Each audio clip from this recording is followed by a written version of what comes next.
Welcome back to the Nourish You podcast, everyone. I'm your host, Lauren Bernard. This show was created to help you find lasting peace, contentment, and the ability to truly enjoy your human experience. And to do that today, we are doing part 2 of a series on nourishing your inherent value, your worth, the worth you hold simply for being who you are. This is a continuation of a series that I find to be something that's very foundational in our lives.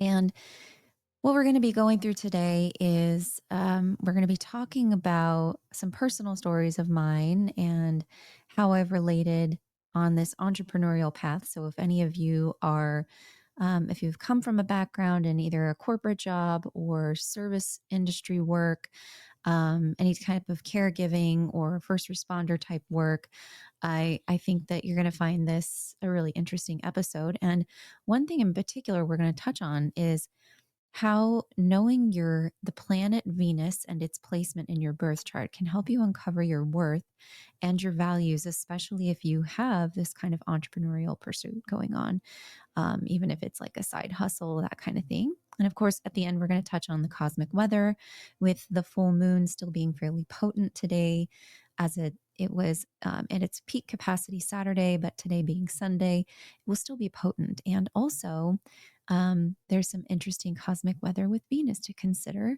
that in previous episodes we've touched on, but it should be pretty pivotal today. So I want to leave you with some prompts to consider in this heightened energetic state. So let's take a couple of deep breaths. All right. So I want to tell you a little story about burnout and awakening through burnout. So, my personal experience, I started out after college as an elementary school teacher in my young early 20s. And I was practicing yoga, by the way, at about that time, and later on added in the yoga teacher aspect. But I was essentially teaching basic academics in elementary school, started out in my student teaching. I wanted to do early elementary, like second grade. And then I did sixth grade, my very first job, which is a very challenging year, but also a pretty cool age. And later, after I had gained some experience and had children of my own, I really did enjoy teaching fourth through like the upper elementary age. But ultimately, this is kind of a story of, if you go back to any of my episodes that I have done on human design and knowing your energy type. So I was having a soul and stars session the other day, and we were talking about both human design and astrology charts. So her astrology is really a chance to have a dialogue about how certain things are showing up in one's life over time. Like, what are the patterns to help you understand what it is that you're supposed to be evolving, and like what's currently going on and some different strategies to navigate that. So it's a really practical, grounded application, and very much a therapeutic dialogue. Human design, on the other hand, I find this was actually kind of my gateway into astrology, if you didn't know that. But if you go back to some of the episodes on energy types, particularly 70% of the population are of generator type. And if you are someone who experienced in a career a great deal of frustration, then this is for you. So definitely go back. I like to say that human design is here to help us understand how to use our energy. And of course, astrology is just one of the elements that human design synthesizes. And I think that's what's really neat about human design, is that it helps you understand basically how to ground your energy into your body and how to use it towards your greatest fulfillment and satisfaction, especially for those of us who are generators, for manifestors, for your greatest peace, for projectors, for feeling successful, for reflectors, feeling a sense of awe and surprise in life. So I was teaching for, I think, a total of about 5, 6 years, could have been closer to 7 with some like substitute teaching I did. Um, and before having children, and or I think I was subbing while I was pregnant with Aiden. And just the work of it in general, obviously, being a teacher is hugely important, creates drastic worth in the world in like a big picture sense. There is nothing that can replace the influence that you have on young lives and young minds. So, in that way, I felt very drawn to it as a calling, being a teacher as a calling, and being able to be present and to nurture curiosity and growth and guiding one and an individual towards their purpose, towards what will bring them fulfillment in life. And having that influence on a child is incredibly important. And I was also at the same time faced with the reality of the situation, in that most people don't really view it that way. And so it's this idea of, you know, being in elementary school, being a yoga teacher, not all that different when we think about feeling undervalued, underpaid, emotionally, physically drained, the disconnection between the effort you give and the compensation that you and or recognition, appreciation received, feeling limitations and perhaps societal suppression or I'm sorry, societal oppression. So there was a turning point for me in choosing to seek balance, authenticity, and alignment through entrepreneurship, through spiritual tools like astrology, like my spiritual practice of yoga, meditation, studying the 8 limbs. And it's not just a physical practice, but of course the physical rituals as well. Also, like incorporating aspects of Ayurveda and keeping my body healthy. So here's the breakdown. Like, we live in a society where like your salary is kind of a symbol of your worth. I think the good news is we're moving out of this as a collective, but we're really just at the beginning of it. And so there's probably some falling away of this story, but we've been living in a society where money equals status, success, and often identity. So when someone earns less than others around them, or less than they think they are worth, it can definitely trigger self doubts, lots of I'm not good enoughs, shame or embarrassment, feelings of being undervalued or even invisible, especially if their work is very hard and underpaid, like any kind of caregiving, teaching, etc. I would say even like police officers, firefighters to some extent, and the amount of yourself that you sacrifice to your work and that is exposed to potentially very traumatic experiences that impact the quality of your life is tremendous. So, like, even if someone really loves what they do, like, there was a big part of me that absolutely loved teaching. Even if someone really loves it, and you're barely making enough, if you're barely making enough money to live, it's hard not to internalize that. Like, the system is saying your contribution isn't important. So it's like kind of psychological. Money hits the Maslow's hierarchy of needs. If you're underpaid, you might not feel safe, secure, or stable. That impacts your sense of identity and your self esteem, especially if you are working hard but still struggling. And if your peers earn more, there's often an unspoken comparison that creeps in. There's also a flip side, right? Like, money is not equal to your salary. Not really, right? Like, people who do the most essential, meaningful work, like I said, teachers, artists, nurses, caregivers, police officers are often underpaid, but their impact is huge.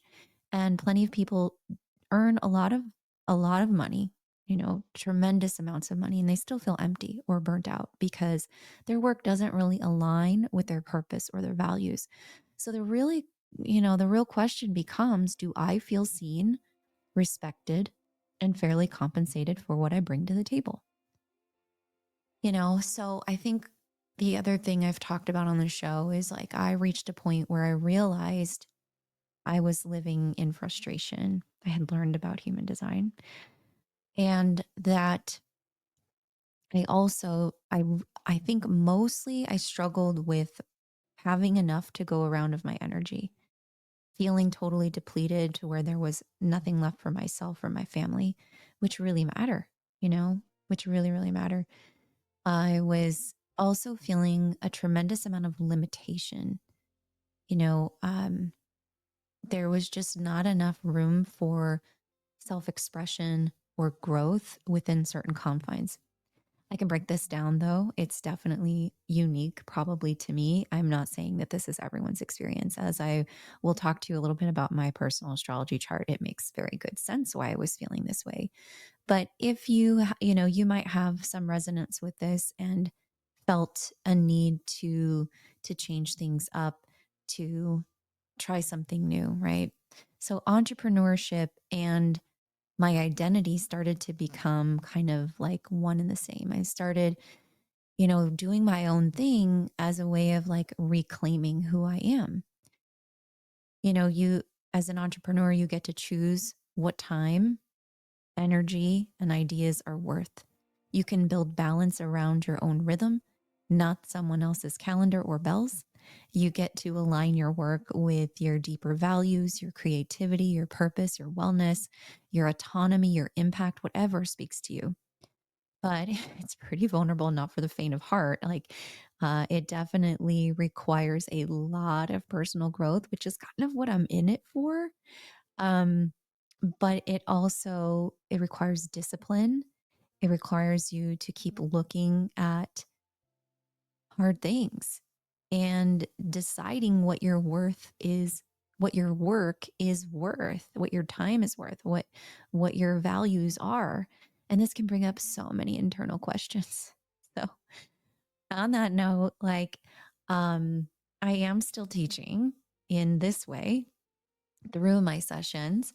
I did open up a couple of private yoga spots in my calendar, which I'm going to link in the show notes below, especially, if this is for people who live local to the East Valley, Arizona area, um, Chandler, Gilbert area, maybe even Awatuki, Tempe. I have a couple of options for studio practice and also poolside practice. This can either be one on one, small, intimate groups up to 7 or 8 people. Feel free to let me know if you'd like to book a little further in advance. I currently just have an April calendar up for that. And if it's something that you're interested in different locations, it can definitely make space for private yoga teaching. A couple of things that I want you to reflect on if you're feeling in that mode, or you can come back to this part, mark this time in the episode. If you're figuring out and reevaluating, which we all collectively are feeling with this Venus retrograde we've been in, what does enough look like and feel like to you? What kind of work makes you feel seen, energized, and respected? What value do you bring that can't be measured by a salary or a job title? If I trusted my worth fully, how would I show up differently in my business or in life? I'm going to do a future episode on this topic, but your self esteem really is more of like how confident you are, but your self worth is what you believe you deserve. And I think that's a very important distinction and something that really got in my way because I was always confident. But did I always believe in what I deserve? You know? So this is where this comes in. If you're curious about your astrology chart, feel free to just reach out to me, send me a DM. I can happily look this up for you. Send me an email, or you can pull a free chart. It might be overwhelming and jargon. You might not even know what you're looking for. So, but that's a caveat. But you can go to astro.com and create an account there to pull your astrology chart. You simply need your birth date, your time of birth, and location of birth. But what I want to talk to you about next is finding where Venus is in your chart. So, the moment you were born, where was Venus in the sky? That's essentially what we're talking about here. Now, Venus in astrology rules love, rules beauty, rules values, money, self worth. Okay. So, as it is in this retrograde period, we are having this opportunity to reevaluate all of these things in our lives, to move forward this next weeks or so as it starts to become direct and move towards Aries, which it will be progressing toward. And in that process, it's like, okay, we've had a lot of stuff come up. Probably you've been feeling things coming up in these old stories, things like that, that have you reevaluating in these areas of your life. But it's really specific to its placement in your chart. So, my own particular placement, Venus in Aquarius in the second house. This is how it's shaped my own understanding of my own value and worth and personal alignment. It has been so, so helpful. So, like in this particular combination, Venus is here to say, I value freedom. I value authenticity, innovation. I want to earn and create in ways that feel fresh, socially conscious, and a little offbeat. And I'm also someone who doesn't chase money for the sake of money itself. Um, I want my income and lifestyle to reflect individuality. And, there's a love for progressive values, maybe even community focused ventures, especially those that allow others and myself to feel empowered or liberated. I mean, this is like the crux of my work.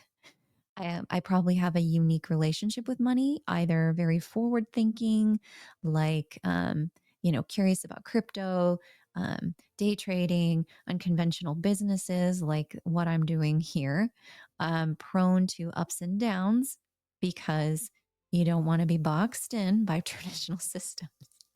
So, Lauren, if you don't want a salary, you have to handle the ups and downs that come with entrepreneurship and or being valued in a very unique way. So this is something I've had to come to terms with and hasn't always been easy. It was not super easy to walk away from a salary that had benefits in exchange for my time. But I can tell you it feels so much better to have total autonomy over that, because and especially like knowing this, it makes perfect sense. And so it's really comes down to like this is such an important time for business owners to really look at their relationship with money, what they value, what their worth is, stories around that. So, and the second house is kind of interesting. This is also like Venus wants beauty and comfort, values like simplicity and things like nature, and never, an Aquarius, though, on the other hand, is like never likes things cookie cutter. So, in all that together, it's like very independent, digital tech based work, teaching or creating in an alternative spaces like online courses, hello podcast, group facilitation, building community, art, innovation, or very humanitarian focused projects. I mean, that is also, like I said, the focus of all of my work is to help people feel more free, more liberated, more true to themselves, more joyful. So there's also something in astrology that it's not that simple just to know where Venus is. If you have specific what's called aspects to your Venus, that paints another picture, tells another story. Like I have Venus is in a particular geometric angle known as a square. It creates a 90-degree angle with both Saturn and Jupiter. And so this shows some challenges or some learning curves around worth for me in particular. The square Saturn is like, I feel pressure to earn love or worth.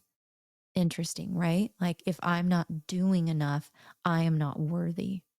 So if that rings true for you, I wonder if you have some kind of similar aspect. Let me know. I can be happy to look at your chart and we can talk through it. Let's talk about it. So the other interesting thing is in astrology, your rising sign is very significant. It's especially regards to evolution, what your soul is really reaching for. I happen to have a unique signature with this. I have Uranus sitting on my ascendant of Scorpio. And what this tells me is, especially at the degree point that it's at, that I can be very intense. I can be very magnetic, but also unpredictable. I'm kind of like, I am a little bit of a walking rebel, revolution. Like, I'm maybe the change that people weren't expecting. I can be fiercely independent, even rebellious in the approach to my identity and how I show up. super intuitive with a bit of don't try to put me in the box energy. I mean, this just very much goes along with the Venus theme in my chart. So I'm with Uranus on the ascendant, very likely to reinvent myself multiple times in my life, especially through bold aesthetic choices or personal awakenings, sudden shifts in direction, career, lifestyle, etc. With Scorpio rising, you already have a very deep and transformative edginess to you. Uranus is just amplifying this, throwing like a lightning bolt through your entire personality that you are not here to play small or safe. You are here to shake things up for yourself and for others. So, where this comes together, Venus in Aquarius and Uranus rising, it's like I'm meant to be here to carve out my own path, especially around how I earn, live, and express my values. So, I mean, this really screams a soul aligned entrepreneur endeavor. So, I feel really good about that. And it's now just trying to align my belief system, what I'm worth, and actually creating a revenue stream. So, doing business my way, prioritizing autonomy, originality, purpose, it's not just a pivot away from teaching to an entrepreneurial lifestyle. It's pivoting to expressing true identity. And that's radically authentic and value driven. So, kind of interesting. Now, Venus squared Jupiter, this is adding another layer of this in the mix. And I promise I'll get to the point where I'm telling you this. It has to do with this Venus retrograde that everyone's feeling in their own unique way, according to Venus. So it would be interesting for you to look at what is the particular story that's being asked to reevaluate and to up level right now for you. With this particular square, I also want to feel and be feel free and true to myself. Um, go to like I also want to go all in on deep expansive emotional experiences that kind of like shake the soul, but I might feel torn between being kind of detached and wanting kind of like cool distance and soul bonding at the same time. Like those two things do conflict a little bit. um, I desire financial and relational freedom, sometimes clashes with my desire for deep belonging and contribution to meaningful things in the collective. So it's interesting. Like when you have a square, it's important to know that you have these two pieces of yourself that sometimes like one or the other is dominating the show, and it's really our job to figure out how to do both. And that's very unique to your soul's evolution. So I can be wildly creative and abundant and soulful. And it just needs conscious integration, if that makes sense. So this plays out in entrepreneurial life in that I have to honor my unique voice and values. I want to serve a deeper purpose for a community or cause, always freedom and connection without self sacrifice. I want to channel beauty, innovation, and depth into my mission, whether that's healing, education, soulful business, social justice.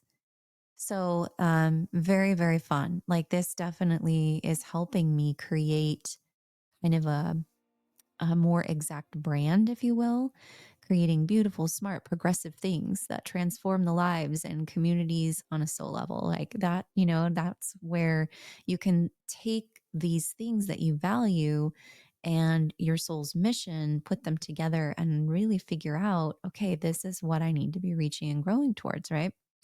Very, very cool. There's another interesting aspect that Saturn is playing here. And for me, in Saturn in Libra seeks balance and fairness and long-term commitments and accountability and some boundaries. So what's fun about this is that I want freedom and individuality in love and money, but also carry deep-rooted pressure around being good enough, stable enough, or emotionally correct. So, early conditionings that made me question my worth or desirability are coming up, especially if love came with strings attached or expectations, feelings that you have to prove yourself before receiving affection, pleasure, or abundance. For sure. Coming up, I have the planet Pluto. If you know, Pluto is now in Aquarius. It is sitting on Venus in its transit, asking all of these stories to be regenerated, transformed for the better. It's all in the compost. New, beautiful stuff is going to grow from here. But I'm also being asked to think about blocks in receiving, whether it's love, compliments, even money. Like, do I really deserve this? Conflicts between your need for emotional freedom and your inner drive for responsible partnership and social expectations. So, like, the real medicine here is rewriting definitions of worth.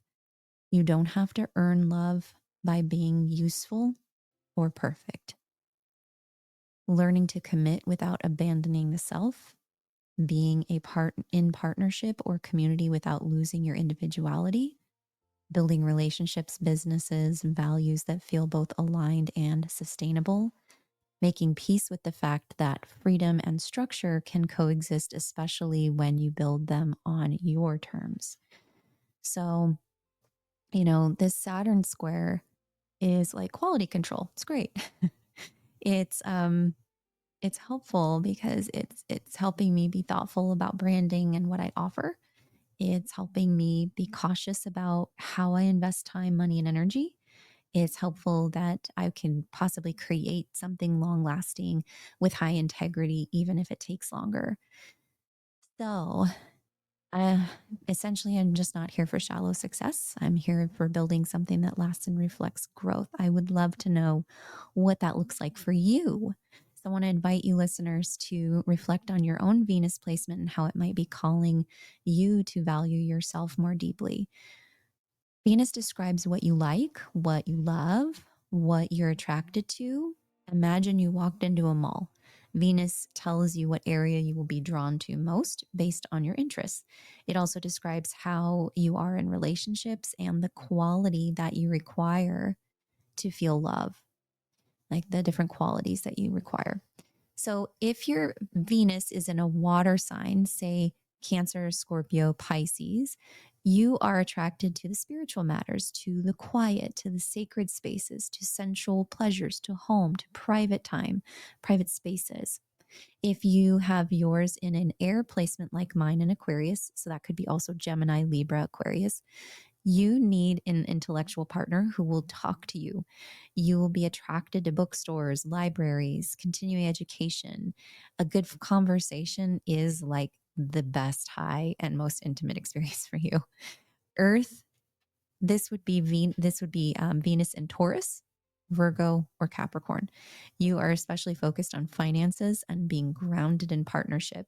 You will be attracted to quality, only the best for you.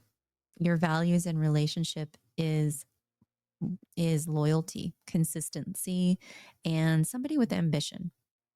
Now, if you have your Venus placement in a fire sign, Aries, Leo, or Sagittarius, you are impulsive, easy to tease, fun to flirt with. You will be attracted to athletics, sports, travel. You will have a passionate nature that loves challenges. So that's a little snippet. Don't forget that the house placement also adds a layer. So you kind of put those elements in a blender. And then if it has particular geometry that's really harmonious or creates a little bit of challenge like mine, we'll also paint a picture of that story. And then, of course, timing is a lot of what's going on here too. So if you have a transiting planet affecting this story, it's also going to show up differently in current time. So if you want to get a reading, take a look at the show notes. I do have some availabilities for this month. And I also have some free offerings. Free Astrology Club meetup, April 22nd at Function Pilates in Tempe from 6 to 8 p.m. If you are local, want to get together, if you're new to astrology, if you're a seasoned astrologer, feel free to come and hang out, have this organic conversation with us. It would be really fun.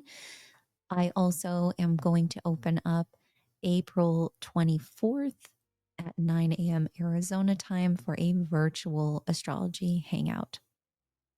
And in addition to this, if you're kind of like in a deep dive on this topic, I have a few books that I've read over the years that I really love. And they've probably laid a foundation for me. But I can't even tell you. It's like getting an astrology reading and understanding your Venus and how it's so uniquely showing up for you in ways that you might not even be totally awake to is really the key. But these books were wonderful reads, and definitely can help to evolve this story for you. One book in particular called A Return to Love by Marianne Williamson is so beautiful. It's her own personal journey to really discovering what love is in and of itself. Love is what we are born with, she says. Fear is what we learned here. The Law of Divine Compensation, also one of her books, is amazing. When we choose to love, we are also compensated, is a particular quote from there that I love. This book by Panache Desai called Discovering Your Soul Signature is amazing. It's kind of a very simple 33-day, I think, journey to uncovering this soul level worth that's inherent in every single human being, no matter who you are. Your soul signature is your spiritual DNA, he says. It is who you are at your core. And it's a process of uncovering that. It's a really simple, easy thing. It takes like less than 5 minutes to go through a page a day. And I can't highly recommend it enough. The Gifts of Imperfection by Brene Brown. Wonderful book. Owning your story can be hard, but not nearly as difficult as spending our lives running from it. The Power of Now and a New Earth by Eckhart Tolle. Or Eckhart Tolle, I'm not sure how you say it. Realize deeply that your present moment is all you ever have. This collection of work of his is really uncovering that deep inherent value on a soul level that is completely detached from what you do for others, how you are worthy of receiving. I would say all of these books definitely tap into the fact that you are worthy of love just because you exist. In Panache's book, he talks about, I say this a lot in the podcast, you are here, you are enough, and that is all. That the ever giving source of creation is like being able to plug your phone into the electrical outlet. That ever giving present source is always here giving to us just because we're here, not because we did anything. Now, there's another new book that you've probably seen. It's gained quite a lot of popularity called the Let Them Theory, or Let Them by Mel Robbins. And this theory will forever changes the way you think about relationships, control, and personal power. And this is a really good topic for right now too. And I'm really excited to have a marriage therapist come on the show soon. And we're going to talk and dive in deeper into these kind of codependent themes that are very relevant to this full moon in Libra that we are still kind of experiencing today. So this was a post from one of my astrology mentors from the Deborah Silverman School. Her name, she goes by Astro Val on Instagram. If you want to follow her, she's awesome. And Val just posted, the full moon in Libra wants us to balance, but sometimes what we call balance is just a pattern we've gotten used to, even if it leaves part of us out. Yeah. This moon is highlighting where the scales have tipped, especially in relationship. Where are you overgiving, over controlling, holding space, and not feeling held? Aries season is reshaping who you are. And now the full moon in Libra asks, how does this new version of me relate to others? With Chiron involved, old wounds may get poked. But you're not here to repeat cycles. You're here to heal them. So, my friends, the world changes when you change. I just want to offer you a moment to think about these things and how they play a factor into the self-worth you currently have, what you're navigating, and different relational dynamics, work dynamics. It's definitely time to release patterns that no longer serve you. Join us for the Astrology Club meetup April 22nd. Oh, there's also a wonderful opportunity to meet with me on the 23rd on the Alchemy membership call. We're going to be going through the current transits and doing some little personal discovery in that membership. So you can head on over to You Do Woo and join her membership for the month and get all access to her courses and things too. But of course, have this opportunity to talk astrology transits and your personal chart in a lovely intimate group setting. It's an incredible group. I definitely highly recommend you join, or the online meetup on the 24th at 9 a.m., or of course, just book a one on one session with me. Your value is not earned, my friends, it is remembered. The more you align with your soul, the more the world reflects that worth back to you. Have a wonderful rest of your day. Namaste.